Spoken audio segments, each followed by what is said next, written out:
éternel et tout-puissant. Merci Seigneur. Merci Seigneur. Ton amour est infini, Papa. La miséricorde de toi toujours, mon Dieu. Gloire soit à toi qui es Dieu. Nous te sommes reconnaissants, nous sommes reconnaissants. Merci, Papa. Merci de tout nos êtres, Seigneur. Merci, Papa. Merci, Père. Aide-nous, Seigneur. Alléluia. Dans les noms puissants de Jésus-Christ. Au nom de Jésus. Au qui désormais, mon peuple sera enseigné par moi-même. Nous voulons être enseigné par toi, rien que par toi. Instrument capable d'utiliser cet après-midi, nous avons un canal où tu as consolation, tu as fortifié, où tu as édifié à travers cette parole d'après-midi au nom puissant de Jésus. Et on a porté quoi victoire, succès et réussite. Nous avons ainsi prié de Théologie. Gloire et louange à toi, Seigneur Jésus-Christ. Gloire et louange à toi, Seigneur Jésus-Christ. Amen. Gloire à Jésus. Gloire, gloire, gloire, gloire, gloire, gloire. Amen. Bien, mais tu as un moment où c'est très très important, les soucis. Amen. Alléluia. On va quitter désormais, on peut se renseigner par moi-même. Et on va appeler désormais. Nous allons le Lissus. Amen.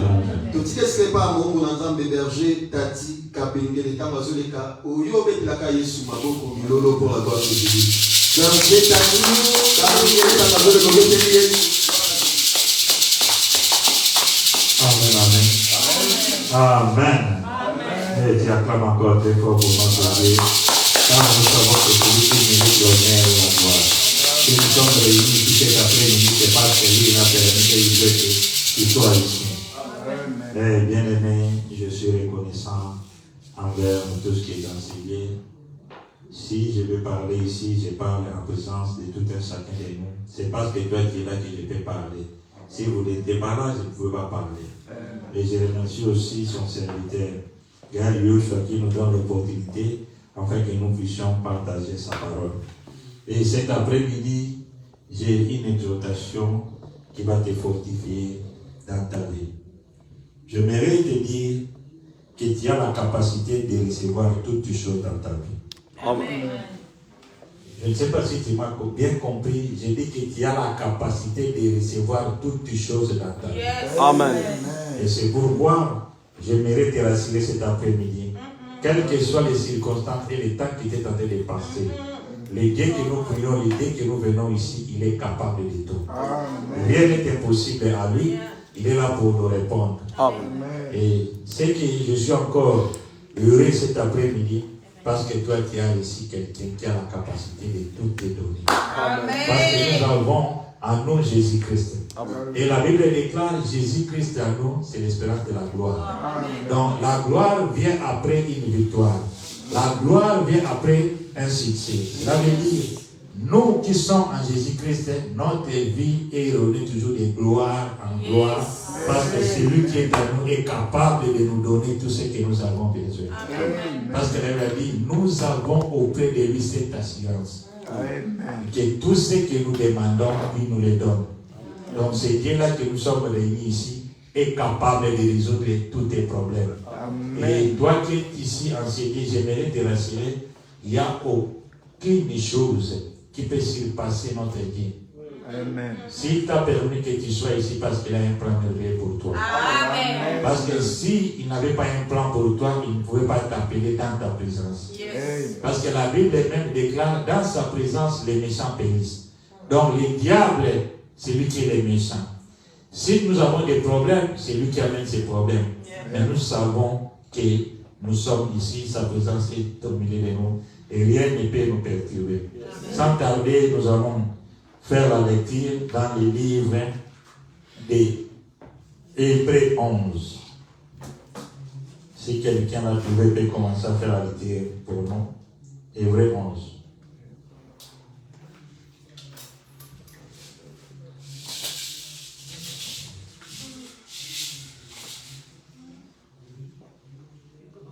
Hébreux 11, chapitre 1 jusqu'à 3. S'il y a quelqu'un qui l'a trouvé, il peut lire pour nous. Hébreux 11. Hébreux 11. à toi.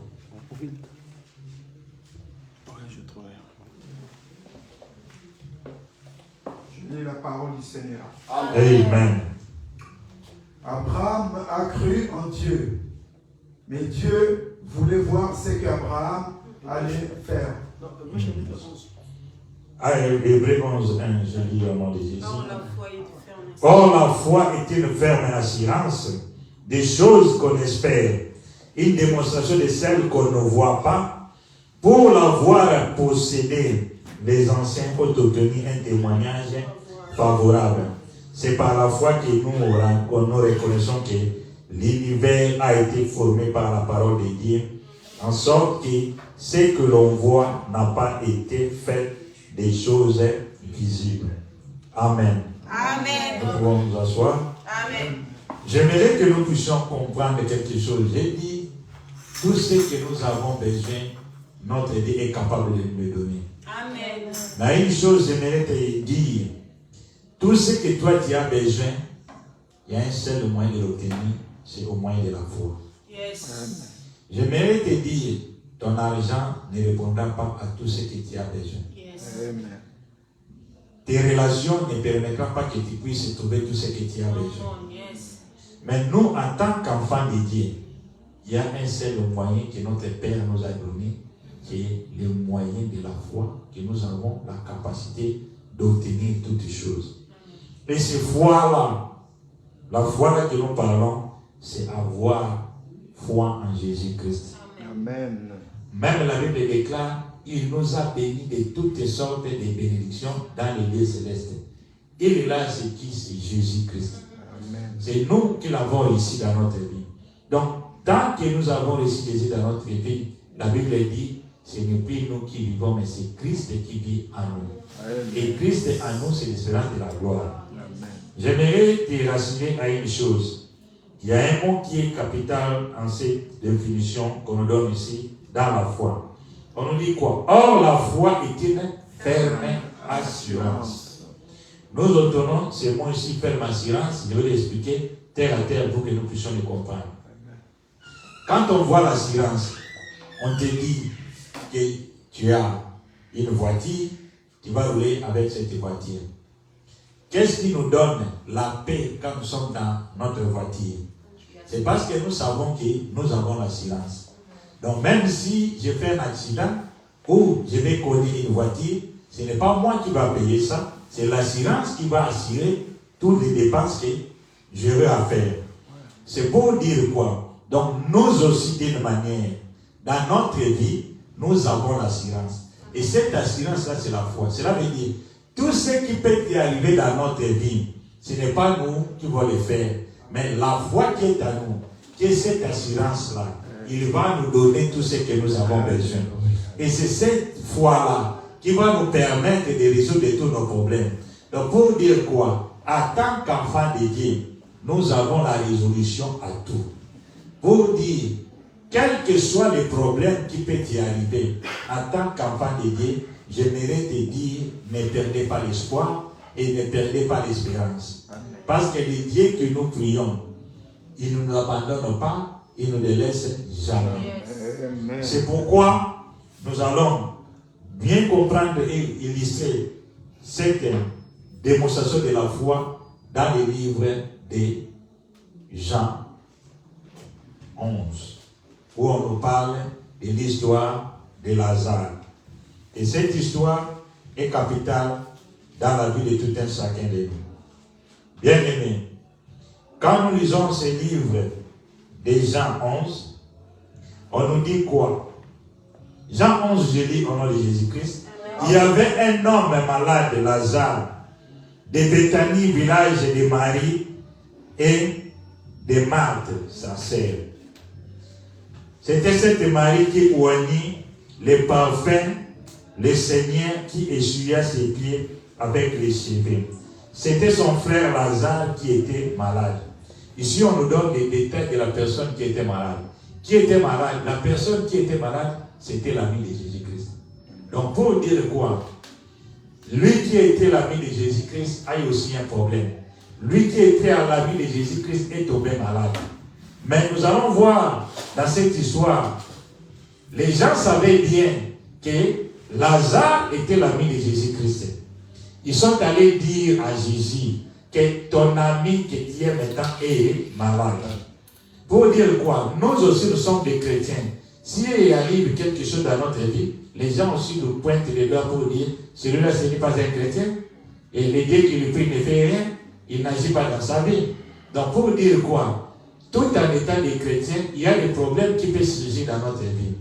Mais à une chose, nous devons savoir, même si les problèmes arrivent dans notre vie, la personne qui est à nous est capable de résoudre ces problèmes. Parce que nous avons un ami qui est l'ami fidèle, c'est notre Seigneur Jésus-Christ. Il n'abandonne jamais et il ne laisse jamais. Ici, nous allons voir, quand les problèmes sont venus dans la vie de Lazare, nous voyons que les gens sont allés trouver Jésus-Christ. Mais si vous lisez ici, vous allez voir, Jésus ne s'est pas précipité pour aller directement à la rencontre de son ami Lazare. On nous parle ici dans cette histoire, Jésus avait pris aussi des temps. Et après, on est allé voir Jésus pour lui dire, celui que tu aimes est mort. La réponse de Jésus-Christ, il n'est pas mort mais il dort. Les disciples ne comprenaient pas, mais comment Jésus, on lui dit qu'une personne est morte, lui dit il n'est pas mort, il dort. Et il a dit aux disciples, en les rassurant ceci, en disant, cette mort n'est pas pour rien, mais c'est pour démontrer la gloire de Dieu. J'aimerais dire à quelqu'un, tant que tu es un enfant de Dieu, toute situation qui arrive dans ta vie, tout problème qui arrive dans ta vie, il faut savoir, cela finira par la gloire de Dieu soit montrée dans ta vie ou soit démontrée dans ta vie. Amen. Parce que la Bible dit, n'arrive-t-il un malheur dans la vie sans que l'Éternel en soit auteur.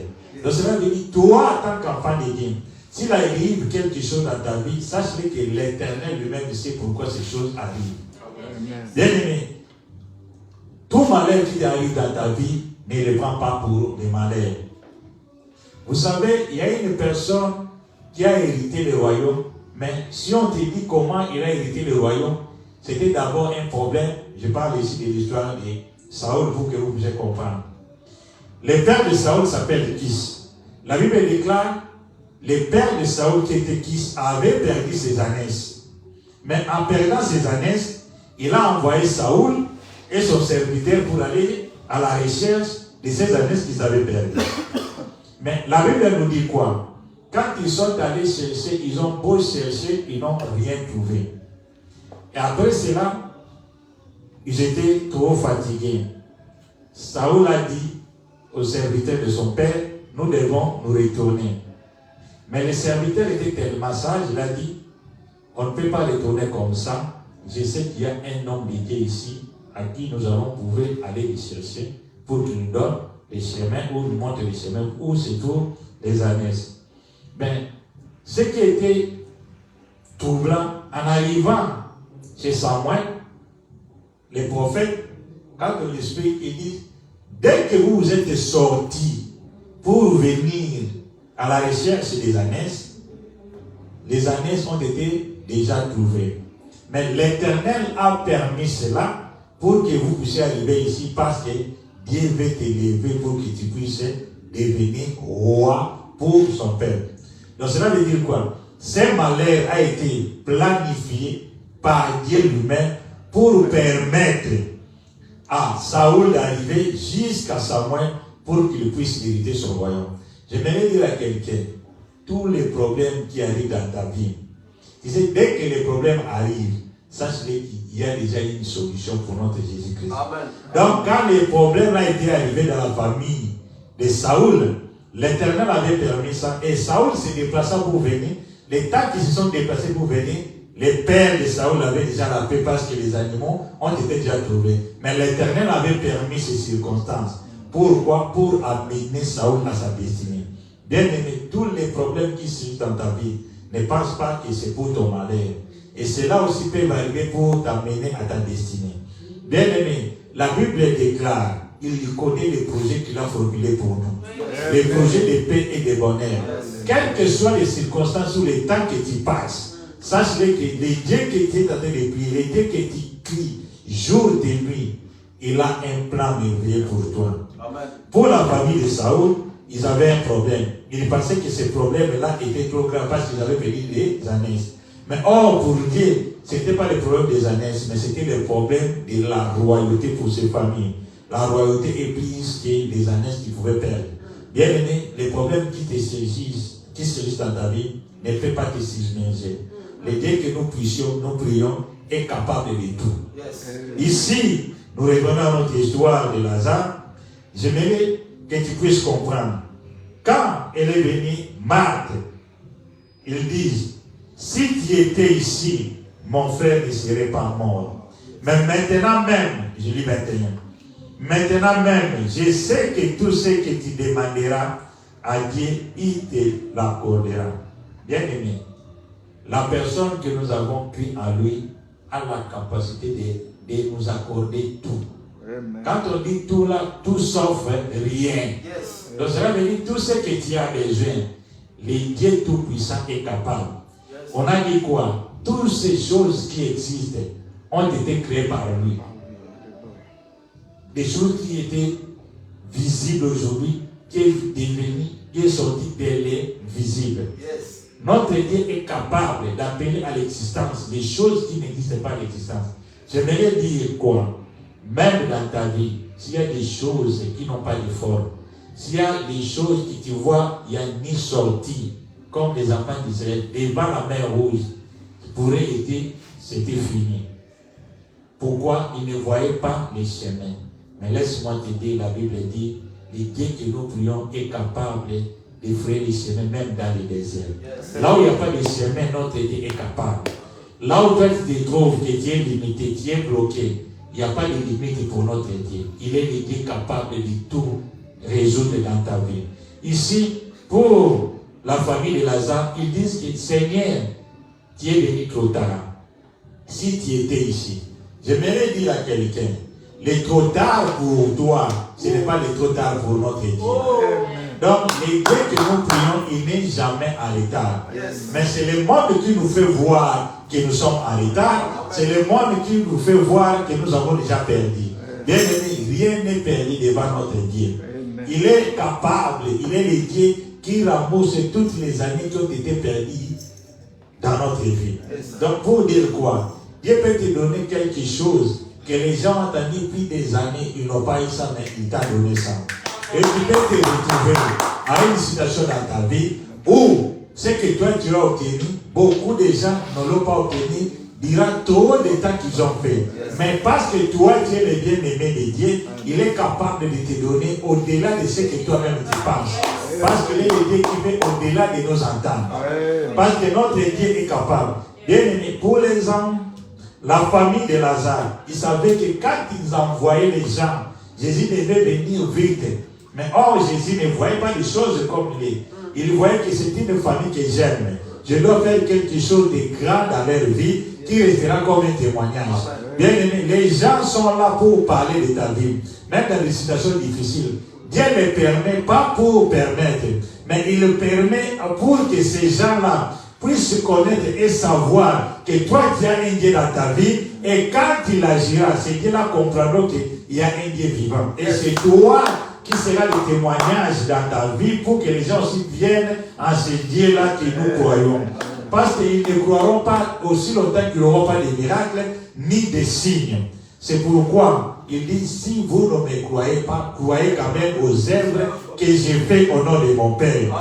Même ici dans l'histoire que nous lisons, dans l'histoire de Lazare, vous allez voir, quand Jésus était devant la tombe de Lazare, quelle a été la déclaration de Jésus-Christ? Il dit, Père, pas à cause de moi, mais à cause de la foule. Bien-aimé, j'aimerais te dire, il y a des choses que Dieu permet dans ta vie, ce n'est pas pour toi, mais pour que les gens qui regardent ta vie puissent voir et comprendre que toi tu as un Dieu. Et que quand ce Dieu-là agit au-delà des entendements des personnes. Et ce que Dieu va faire dans ta vie, ça sera plus grand que les gens n'ont jamais vu passer dans la vie de quelques autres personnes qui ont pu voir dans cette situation. C'est pour te dire que cet après-midi, la main de l'Éternel va te toucher. Cet après-midi, l'Éternel va faire des choses extraordinaires. qui sera étonnant et les gens comprendront que toi, tu as un Dieu dans ta vie. Et je déclare que cela s'accomplisse dans ta vie. Et que l'Éternel puisse faire une chose de grande dans ta vie et les gens comprendront que tu es en train de servir un Dieu vivant. Bien aimé, notre Dieu, c'est un Dieu qui ne peut pas faire des choses que les gens peuvent trouver ordinaires. Nous servons un Dieu qui est extraordinaire. Il est le Dieu des signes et des prodiges.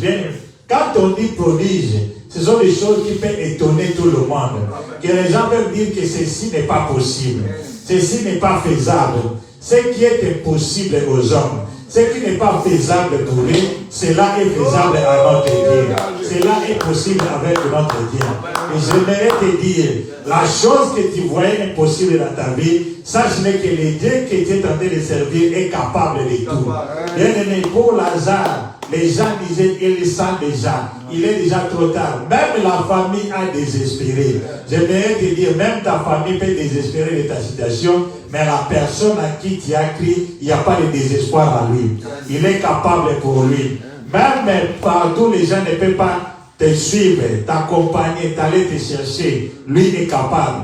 Bien aimé, Lazare, on l'avait déjà mis au tombeau. Sa propre famille a déclaré, le Seigneur, il sent déjà. Pour dire quoi? Tout le monde peut nous abandonner. Même nos parents, nos familles peuvent nous abandonner. Mais Jésus ne peut pas nous abandonner. Parce que la personne qui a donné cette réponse, c'était la sœur de Lazare. On lui a posé la question, où l'avez-vous mis? Il a dit, Seigneur, il sent déjà. Donc pour dire quoi? Dans notre situation, tout le monde peut nous abandonner. Mais Jésus ne peut pas nous abandonner. Là où il n'y a personne pour nous aller nous chercher dans notre difficulté, lui est capable d'aller nous chercher. Amen. Là où personne ne peut y arriver. Amen. Là où personne ne peut rentrer, lui est capable d'entrer. Bien aimé, dans la tombe de Lazare, Jésus est allé ressusciter Lazare. Pour dire quoi? Dans ta vie, même s'il y a des choses qui sont mortes, nous avons été capables de ressusciter tout. Nous avons été capables de rendre possible toutes choses. Et j'aimerais te dire que le Dieu que nous servons, nous devons le servir avec une révélation. Amen. Vous allez voir ici, dans ce livre de Lazare, cette histoire, vous allez voir, quand la Bible mentionne quelque chose, il ne mentionne pas pour rien. Ici, il dit quoi? C'était Marie qui oignit les parfums, les Seigneurs, et qui essuya les pieds avec ses cheveux. C'était son frère Lazare qui était malade. Vous allez voir ici, dans cette histoire de Jésus, qui était avec Lazare. Pourquoi on a pu parler de sa sœur qui avait lavé les pieds de Jésus par ses larmes et les suyants. Il y avait un mystère ici que nous devons comprendre. Et le mystère ici, les enfants de Dieu, beaucoup les négligent, c'est ce qu'on appelle le mystère de lavage des pieds. Il y aura un jour où on va en parler, mais j'aimerais dire pourquoi cette histoire est venue ici. Bien aimé, le lavage des pieds a le pouvoir de la résurrection. Si vous voyez Moïse, on lui avait demandé de laver les pieds d'Aaron et ses fils qui devaient être dans la sacerdoce. On avait dit, c'est pour que la mort ne puisse pas entrer dans sa famille. Et ici, quand vous lisez dans les livres de Jean 13, 1 et 7, c'est là où on parle de l'histoire que Jésus a lavé les pieds de ses disciples. Et vous allez voir, quand on parle de cette histoire, qu'est-ce qui s'est passé? Pierre a dit, tu ne peux pas me laver les pieds. Tu ne peux pas me laver les pieds parce que je ne suis pas digne que toi, le Seigneur, tu puisses me laver les pieds. Mais une révélation que Jésus a fait à Pierre. Il a dit, Pierre, si je ne te lave pas les pieds, tu ne fais pas part à moi. Et vous allez lire, quand vous allez lire cette histoire, vous allez voir, Pierre lui a dit, Seigneur, si c'est ainsi, ne me lave pas les pieds, lave-moi tout le corps. Et Jésus lui a dit, celui qui a lavé les pieds a d'office lavé le corps. Qu'est-ce que j'aimerais dire ici? Et dans cette histoire, quand on révèle ces secrets, ce n'était pas pour rien. Même quand Marie faisait cette histoire, ce lavage des pieds, vous allez voir que celui qui était chargé de la caisse Judas il a dit, pourquoi gaspiller ces parfums si chers pour faire ce lavage de pieds? Jésus lui a dit, vous êtes avec les pauvres ici, vous n'avez jamais offert, mais cette femme a d'office embaumé mon corps. Et cela a eu cette révélation des jours où les femmes sont allées pour embaumer le corps de Jésus-Christ. Ils n'ont pas pu trouver le corps de Jésus-Christ. Jésus-Christ était déjà ressuscité. Donc cette femme a déjà anticipé pour embaumer le corps de Jésus-Christ. J'aimerais dire quoi? Quand j'avais parlé de ça le dimanche passé, le berger a parlé de l'histoire de remettre tout à demain. Et le même jour-là, moi aussi j'avais, quelque part où j'avais prêché à 10 heures, j'avais dit, notre Dieu, ou le mystère de lavage des pieds a le mystère d'anticipation, d'anticiper les choses. Donc cela veut dire quoi? Nous les enfants de Dieu, nous ne pouvons pas toujours attendre des choses au plus tard. Nous devons aussi anticiper. Ici nous voyons quoi? Saint Marie, ici, avait anticipé embaumer le corps de Jésus-Christ. Aussi longtemps les gens pouvaient attendre d'embaumer le corps de Jésus-Christ le jour où il serait mort. Mais lui a d'office fait ça en avance. Pour dire quoi? Que le Dieu que nous prions est capable de tout et il est capable de nous donner la vie. Cette action, c'est l'action qui permet la résurrection. Le lavage des pieds a le pouvoir de la résurrection et le lavage des pieds a le pouvoir aussi d'anticiper quelque chose. J'ai béni Dieu pour cette révélation que Berger avait le dimanche passé. C'est cette révélation que l'Éternel aussi m'avait donnée. Nous devons anticiper les choses. Parce que nous, les enfants de Dieu, on a toujours tendance à subir les choses. Mais nous devons aussi commencer à anticiper les choses. Quand nous anticipons les choses, nous serons toujours les bénéficiaires. Parce que nous aurons à recevoir des choses surnaturelles dans notre vie que nous ne pouvons pas attendre. Cet acte a été cité dans ce chapitre, dans ces versets, pour dire quoi? Que le lavage des pieds a le pouvoir de la résurrection. Et nous voyons ici quoi? Jésus a amené à la vie son frère qui était mort. Et une chose encore, j'ai retenu dans cette histoire pour dire quoi? Quand Jésus était venu, on lui a dit, il est arrivé trop tard. Il était déjà depuis 4 jours dans le sépulcre.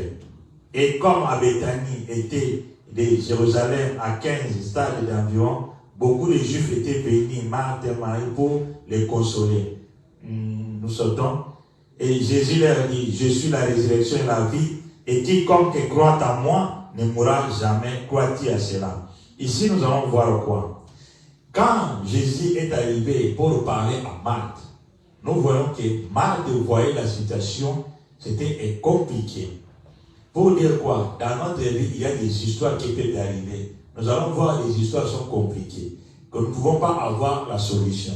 C'était ici les démarches que Marthe était allée de faire pour expliquer à Jésus que oui, il est mort, il va ressusciter les derniers jours. Il est en train de dire que nous aussi, dans notre vie, il arrive, il y a des fois, les doutes peuvent se lire dans notre vie. En tant que des enfants, en tant que des humains. Mais laisse-moi te dire, dans ta vie, s'il y a quelque chose qui te peut combattre pour recevoir de notre vie quelque chose, c'est la doute. Même si la situation est devant toi que tu ne maîtrises pas, ce que tu dois enlever dans ta vie, c'est la doute et les murmures. Parce que la doute amène les murmures. Si Dieu a frappé les enfants d'Israël, beaucoup, c'était à cause des murmures. Ils murmuraient pourquoi? Parce qu'ils voyaient que la situation qui arrivait dans leur vie, c'était compliqué, que cela ne peut pas avoir la solution. Ils commencent à douter, ils commencent à murmurer. Bien aimé, en tant qu'enfant de Dieu, même si les choses arrivent dans ta vie, est compliqué, tu ne maîtrises pas, ne doute pas à notre Seigneur Jésus-Christ. Il est capable. Nous devons bannir la doute dans notre vie. Parce que la doute fait que Dieu ne puisse pas agir dans notre vie. En tant qu'enfant de Dieu, conseil qu'il peut donner aujourd'hui, ne doute de rien. Même si toi tu ne maîtrises rien, toi crois seulement. Parce qu'ici il a dit, si tu crois, tu verras la gloire de Dieu. Nous dans notre vie, nous avons l'objectif principal dans notre vie de croire. Même si nous arrivons à une situation qui est impossible, bien aimé, je t'exhorte de croire. Moi, j'ai appris quelque chose dans ma vie. Je crois là où les gens ne croient pas. Donc, même si ma famille, il y a quelque chose qu'ils ne croient pas, moi je crois. Même s'il y a des choses où il peut y avoir des doutes, première chose que je commence, j'enlève les doutes. Et je vais commencer à t'expliquer, à te démontrer, même par l'intelligence humaine, pour te dire que c'est possible. C'est pourquoi moi, quand il y a quelque chose, même s'il y a des débats, je fais toujours dire aux gens qu'il y a toujours des possibilités. Donc, dans notre vie en tant que chrétiens, commençons à croire qu'il y a toujours une possibilité. Parce que les dieux que nous prions étaient des multisystèmes et des multi-possibilités. Parce que même les choses qui sont arrivées dans la vie des enfants d'Israël pour les traverser de la mer Rouge, quand ils ont traversé, ça dépassait l'entendement humain. Ils ne pouvaient jamais croire que Dieu pouvait diviser la mer en deux pour qu'ils puissent passer. Donc pour dire quoi? Il y a des choses qui peuvent arriver dans notre vie, humainement parlant, nous allons voir que c'est impossible. Et tant que des humains. Mais, laisse-moi te dire, nous ne sommes plus des humains, nous sommes des petits dieux. Et devant Dieu, rien n'est impossible. Il a dit dans sa parole, tel qu'il est, tel que nous sommes. Donc, les dieux que nous croyons, il n'y a pas eu quelque chose qui était impossible sur lui, ici sur la terre. Tel qu'il est, tel que nous sommes. Donc, nous aussi, nous allons marcher ici sur la terre. Il y aura des problèmes qui peuvent surgir. Il y a aussi dans la vie de Jésus-Christ des problèmes qui sont surgis devant lui. Mais lui, il n'a jamais cru qu'il y a quelque chose qui soit impossible. Cet après-midi, en tant qu'enfant de Dieu, bannis ce vocabulaire de l'impossibilité dans ta vie. Pour dire que c'est impossible. Tant que nous vivons, notre Dieu est capable.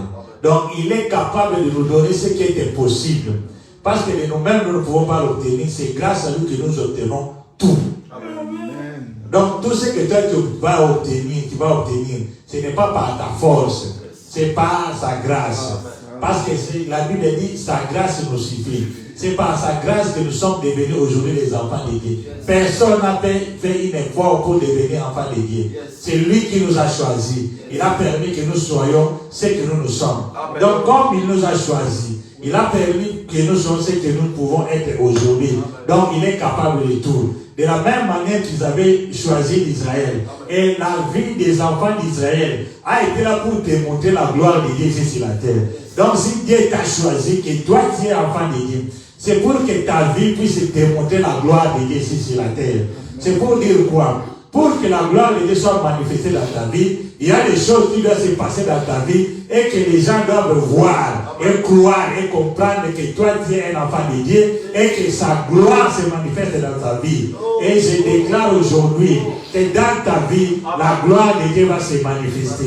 Quel que soit le parcours de ta vie, quelles que soient les circonstances de ta vie, je déclare que la gloire de Dieu se manifestera dans ta vie. Parce que ce Dieu-là est là pour manifester sa gloire. Il a manifesté sa gloire dans la vie de son ami. Toi aussi, tu es l'ami de Jésus-Christ. Et la Bible l'appelle l'ami fidèle. Et l'ami fidèle, pourquoi? Il est fidèle. Bien aimé, tout le monde peut te tromper, peut te donner des promesses et peut pas l'accomplir. Mais toi, tu as un ami fidèle chez Jésus-Christ. Donc cela veut dire tout ce qu'il t'a promis, il va l'accomplir. Quelle est la promesse de Dieu que toi tu dis et tu répètes qu'il ne peut pas s'accomplir dans ta vie? Tout va s'accomplir parce qu'il est capable de tout. Rien n'est impossible à lui. C'est pourquoi devant Sarah, 90 ans, doublement ménopause. Donc pour dire, il n'y avait plus l'espoir. Donc même lui avait douté.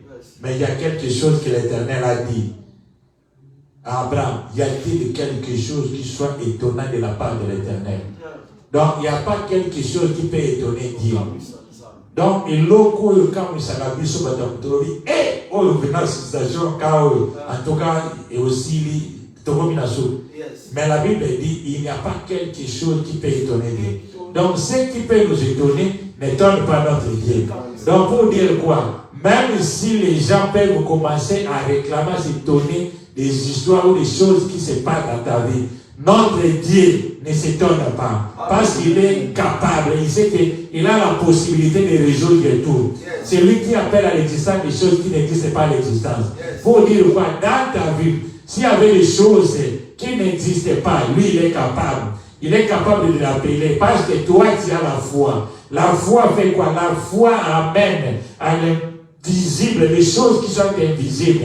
Qu'est-ce qui manque dans ta vie que tu as besoin de voir? Je vais te le dire, notre Dieu est capable. Ce Dieu-là est capable de te le donner. Cet après-midi, ne sors pas d'ici pour avoir dans ta tête que mon Dieu est limité. Notre Dieu n'est pas limité. Bien aimé, tout ce que tu projettes, projette-le, et cette fois, et l'assurance que l'Éternel va t'accorder ça. Bien aimé, il y a des choses que Dieu fait dans notre vie.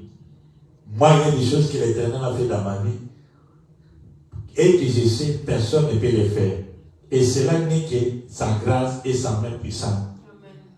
J'aimerais dire à quelqu'un, même si les sorciers de votre famille peuvent se lever, ils ne pourront rien contre toi. Amen.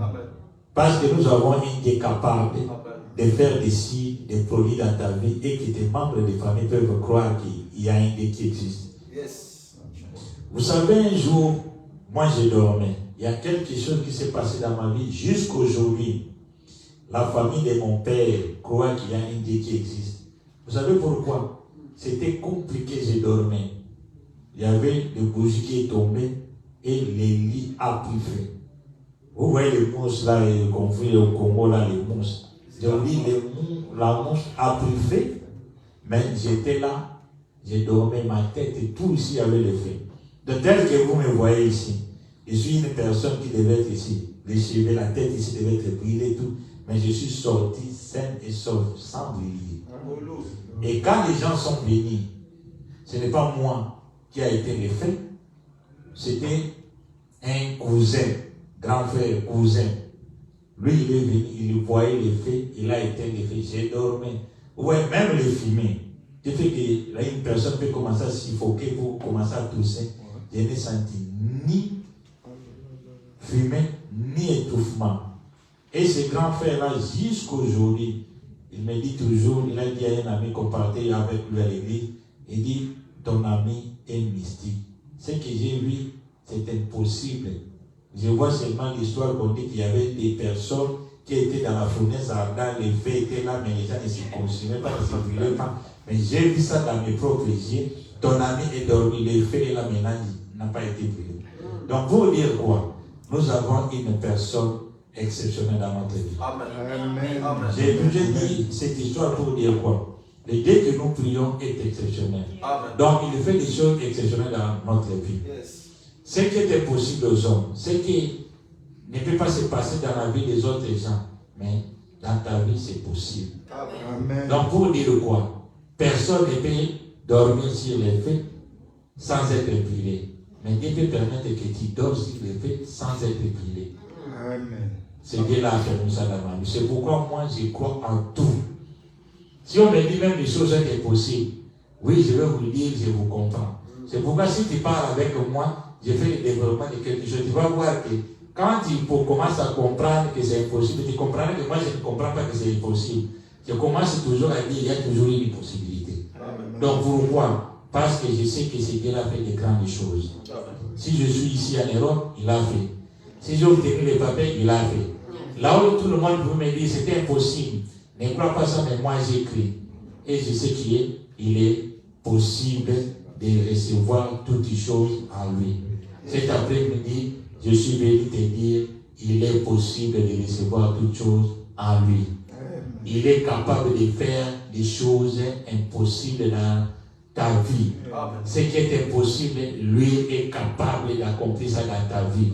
Cet après-midi, je suis venu te rassurer pour te dire, ne crains rien, ne t'effraie point, quelles que soient les circonstances, quels que soient les moments qui étaient en train de passer, nous avons un Dieu glorieux. Nous avons un Dieu qui glorifie son nom en nous. Il fait des choses pour que les gens puissent comprendre que nous l'appartenons et que nous sommes des témoignages vivants. Les gens, en nous voyant, ils disent qu'il y a un Dieu vivant. si ces choses ne se opèrent pas, ne se passent pas dans notre vie, les gens ne comprendront pas qu'il y a un Dieu vivant. Et laisse-moi te dire, cet après-midi, tu es béni et lève-toi là où tu es, commence à demander à Dieu. Lui dire que Père, je veux que ma vie soit une vie de témoignage, une vie de gloire, une vie des exploits. Cet après-midi, tu es l'ami de Jésus-Christ. Jésus-Christ fait des exploits dans la vie de ses amis. Parce que son ami Lazare, quand toutes ces choses passaient, lui disait toujours, c'est pour la gloire de Dieu. Cet après-midi, j'aimerais te dire, la situation que tu vois là impossible, c'est pour la gloire de Dieu. Et comme que Dieu sait que c'est pour la gloire de Dieu, commence à déclarer, commence à prier. La Bible dit ceci, il a dit aux enfants d'Israël, Moïse va leur dire, je ferai ce que j'aurais entendu parler de leur bouche. Pour dire quoi? Ce que tu vas parler maintenant, c'est ce que l'Éternel va faire. Qu'est-ce que toi tu as écouté cet après-midi? Tu as écouté que le Dieu qui était en train de servir est capable de tout. Donc cela veut dire, qu'est-ce que est la chose que toi tu voyais impossible? Cet après-midi, il a dit, il le fera parce qu'il est le Dieu capable. Il est le Dieu de toutes les possibilités. Là où les gens peuvent t'abandonner, lui, il est capable d'aller te rejoindre. Il est allé rejoindre son ami Lazare au tombeau. Là où même ses membres des familles pouvaient réclamer, dire qu'ils sont déjà. Donc pour